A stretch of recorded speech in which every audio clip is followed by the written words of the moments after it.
Ghislaine Maxwell's family was embroiled in scandal way before her crimes with Jeffrey Epstein were ever exposed.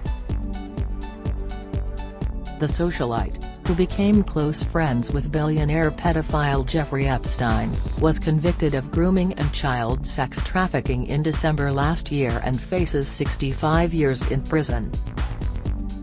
But the sickening downfall of Ghislaine isn't the first time the Maxwell family has been brought into disrepute.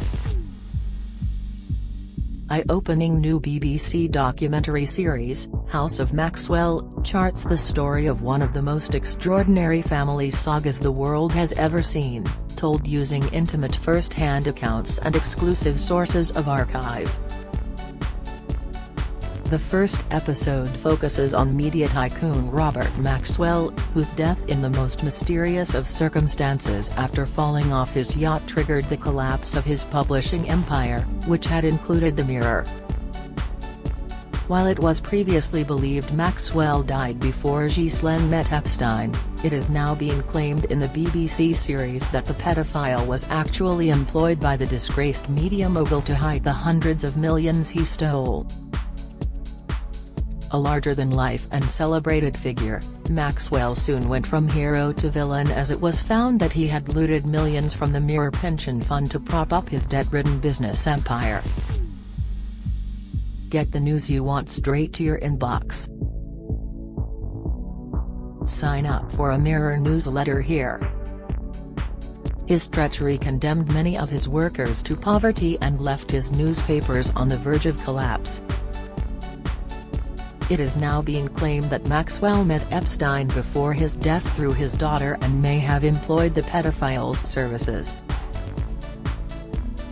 The previously unknown connection could also explain how Epstein made his fortune, something which has been shrouded in mystery for a very long time.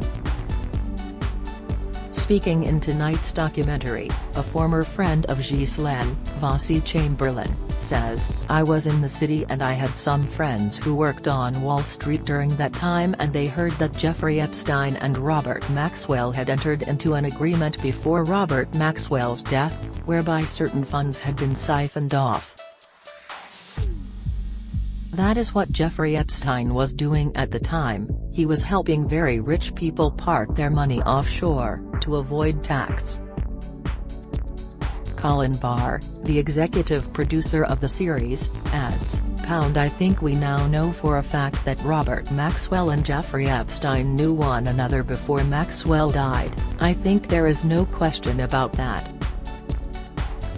The first episode of House of Maxwell focuses on Robert's rise to power after emerging from poverty. Born in Czechoslovakia, the Jewish youngster escaped persecution from the Nazis by fleeing to France during the Second World War. Having lost many of his family in the Holocaust, Robert joined the Czechoslovak army and was decorated after active service in the British Army.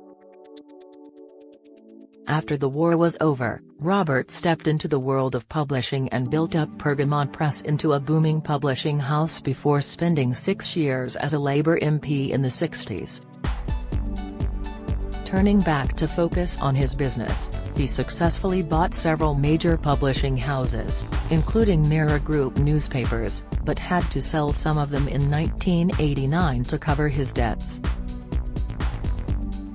Robert led a lavish life, often flying by helicopter or sailing in his luxury yacht, but was never far from controversy and faced unproven accusations of being a Russian spy and informant for Israeli intelligence service. But his biggest scandal would happen after his body was found floating in the Atlantic Ocean in November 1991. Having last been seen walking around his yacht in the early hours, the media mogul was reported missing by his crew hours before his naked body was pulled from the sea close to Spain's Canary Islands.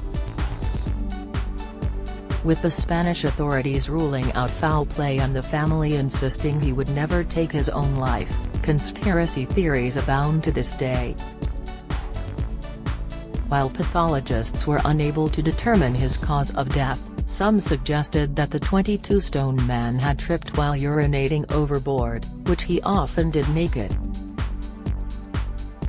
Previously unseen footage in-house of Maxwell shows Robert standing on the deck of super yacht Lady Ghislaine, named after his favorite daughter, and also stripped off in the sea with the ship's buoyancy ring around his torso.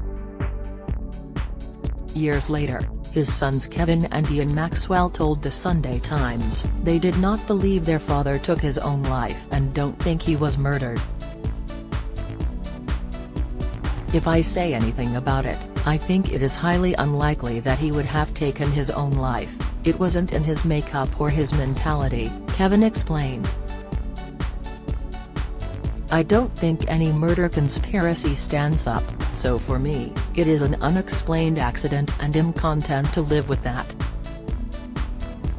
Executive producer Colin Barr said despite the extensive research for the 3 films, it is still unknown if Maxwell killed himself or fell in by accident. He told Radio Times, "We have footage from the yacht that week where he looks relaxed, but who knows? He had a bottomless capacity for convincing himself his own lies were true and by then was extremely paranoid." Ever more isolated as the financial noose tightened, Maxwell could have been a heroic figure, coming from poverty to succeed in a country as class-ridden as Britain. Instead his path curdled into hubris, vanity and moral corruption, which was then passed down the line to his family, including Ghislaine. It's hard to imagine a more dramatic rise or disastrous fall. In the days after his death, it emerged that Robert had stolen over £440 million from the Mirror Group pension fund in a bid to inflate the company's share price and keep his businesses afloat. The documentary lays bare the extent of Maxwell's paranoia in the months leading up to his death, as he bugged the offices of his global media empire and his lavish home in Oxfordshire. In the audio recordings, his senior staff are frustrated at being unable to contact Maxwell for 3 days while he was sailing off the Canary Islands. One key executive says, "I'm afraid if I know what he's done. Has gone away on his boat, and he said to me he was going to talk to them. And I'm still trying to track this bloody money down." Another is heard saying, "It's going to blow up and head in the sand isn't going to help. Fuck's sake." For months, senior Mirror Group employees had secretly suspected there were holes in the company's finances, including in staff's pension fund. His global media empire was found to be around £2 billion in debt, and after he died, senior staff struggled to make sense of his finances. One tells another they have discovered they are short by £6.8 meters. On top of the 100 bloody million? "This is only the tip of the iceberg," comes the incredulous response. In exchanges voiced by actors to protect identities, one exec says, "Where the hell has all the money gone?" He is assured that a big chunk is on the way back. The man replies, "If it doesn't, there's going to be the most God Almighty public scandal." Another staff member concludes, "We're effed." House of Maxwell will also see victims of evil Epstein bravely speak about their harrowing ordeals. Do you have a story to share?